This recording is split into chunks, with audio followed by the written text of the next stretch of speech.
As it is week 3 in the college football season, rumors are running rampant about coaching vacancies, coaching openings, all kinds of things like that. There's one specifically that piqued my interest while I was watching College Game Day. Mark Stoops being mentioned quite heavily to Texas A&M. What does that mean for West Virginia? Well, we're going to talk about that right after this word from our sponsor. This episode of Mountaineer Paul Talks Football is brought to you by Dutch Miller Automotive, where friends and family pricing means you get the best deal right up front on any new or pre-loved vehicle in stock every time. With brands like Chevrolet, Chrysler, Dodge, Ram, Jeep, Kia, Hyundai, Ford, GMC, Buick, and Subaru, the Dutch Miller Automotive family is always growing. They're ready to put you in the car or truck you've been searching for. Check out our inventory across West Virginia at DutchMillerAuto.com or come in today to the home of friends and family pricing. Only a Dutch Miller Automotive store near you. This is for Cameron.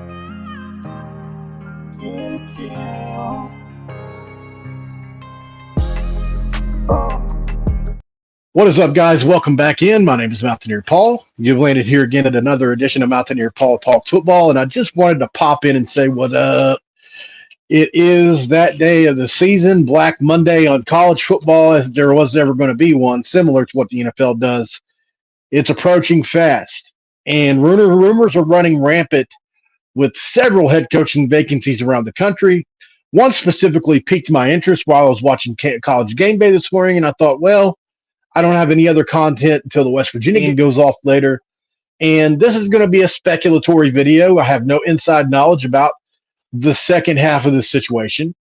But let's get the first part over with.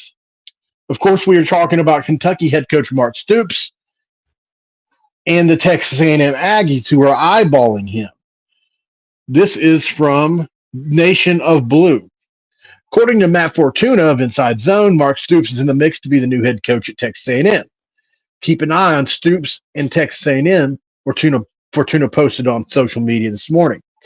The Aggies recently fired head coach Jimbo Fisher and agreed to pay him a record-breaking buyout, which was over $75 million. Stoops has enjoyed a lot of success at Kentucky, but things haven't played out well the last few years. As Kentucky's team bus pulled up to L&N Federal Credit Union for Stadium Governor's Cup matchup in Louisville, multiple reports came out linking Wildcats head coach Mark Stoops to the head coaching position at Texas A&M. The Athletics' Bruce Feldman and Nicole Auerbach, who are very credible persons, obviously, within the media, as well as Bill Liucci of TexasAggs.com, have all reported that Stoops is indeed a candidate for the position, joining Arizona head coach Jedd Fisch, Duke head coach and former Texas A&M defensive coordinator Mike Elko, Kansas State head coach Chris Kleiman, Kansas head coach Lance Leipold, and even Ohio State head coach Ryan Day if the Buckeyes were to lose to Michigan Saturday. Another name to watch in the A&M search is Kentucky's Mark Stoops, Feldman wrote Saturday. Even though UK is only 6-5 heading into Saturday's game at rival Louisville, the 56-year-old Stoops, a former SEC Coach of the Year, has led the Wildcats to 2 10-win seasons since 2018 at a place that previously had only one 10-win season since 1951. Mark Stoops is definitely a name to watch at Texas A&M, Auerbach posted on X. Stoops has been linked to the openings at Florida State, LSU, and other positions in years past, but never came close to leaving Lexington. Sources tell the Cats Stoops is more open to departing from Lexington than in past years, but it would take an ideal situation and compensation to get him out of Lexington. Kentucky is 13-11 in the last 2 seasons and have fallen behind in NIL department. Saturday's regular season finale will be the final game of the 11th regular season at Stoops' tenure at Kentucky. He is the winningest coach in program history, holds the all-time record of 72-64 at UK, and has led the program to 2 of its all-time 10-win seasons. Texas A&M opened after the Aggies fired Fisher following a November 11th win over Mississippi State. Fisher went 45-25 in 5.5 seasons in College Station. Stoops served as Fisher's defensive coordinator at Florida State from 10 to 12 before leaving to take over at Kentucky. So there's a lot of stuff going on here. Obviously, Texas A&M is a desirable job. You could definitely say it's a top 15 job with probably top 5 resources. And when you start to look at it, do I think that Stoops is the number one guy for their job? No, I don't. Do I think he's somebody that after paying Jimbo Fisher $75 million to leave, maybe more of an affordable option than maybe say a Chris Kleiman or even a Lance Leipold? I think so. Now, the reason I say that is because he's 65 this year and coming kind of off a down stretch of Kentucky. If you gave Mark Stoops the resources of a Texas A&M, I have no doubt that they would play elite defense there and be a ground and pound football team.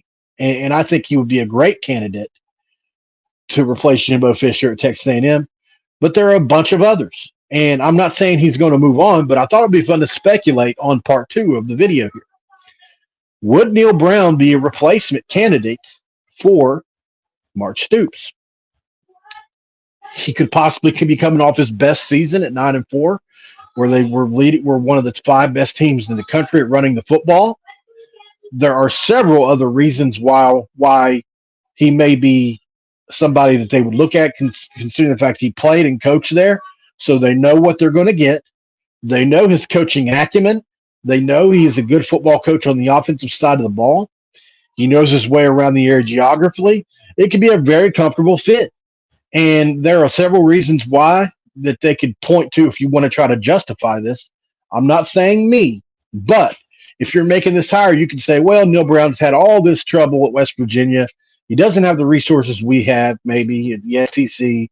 You can bring all these things up, and you can kind of use the same argument for Neal Brown at Kentucky, similarly to Texas A&M. Well, we have a little bit more resources here at Kentucky than West Virginia, which I don't think is the case, but people in the SEC kind of think that way.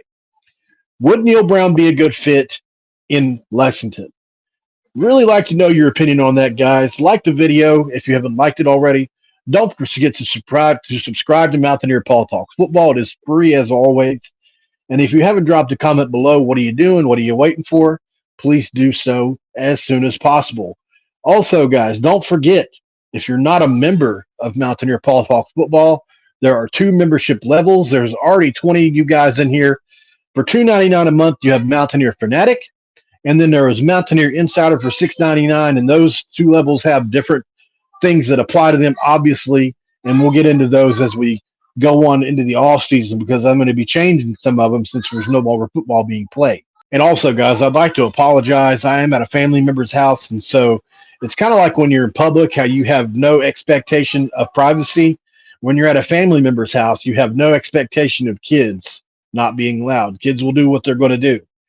Really hope you guys don't mind that I'm releasing this video. I know some of you may get upset with me and even possibly mentioning Neal Brown's name for the Kentucky head coaching job, but I would not be doing my job as a content creator if I didn't do something like this. This is what content creation is all about.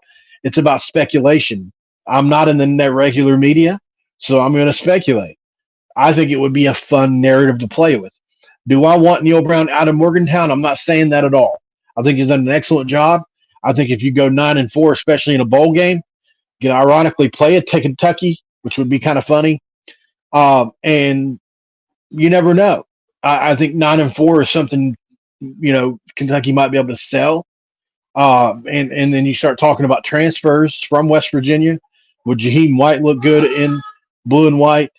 There's certain things that I think you could look at. Now, do I think this is going to happen? No. I think Kentucky would most likely hire from within.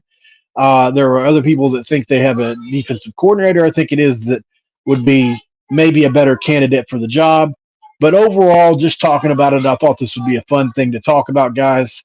Really appreciate you guys for chiming in, listening to the video. Certainly, both of these scenarios are probably more unlikely to happen than likely, but I thought it'd be fun to talk about. So I really appreciate you guys. Like I said, don't forget to subscribe. Don't forget to like. Don't forget to comment. And yell at me in the comments, guys, as always. Hope you enjoyed this episode. This has been another edition of Mountaineer Paul Talks Football. This episode is over. I'm out. This is for Cameron. Tim. Oh.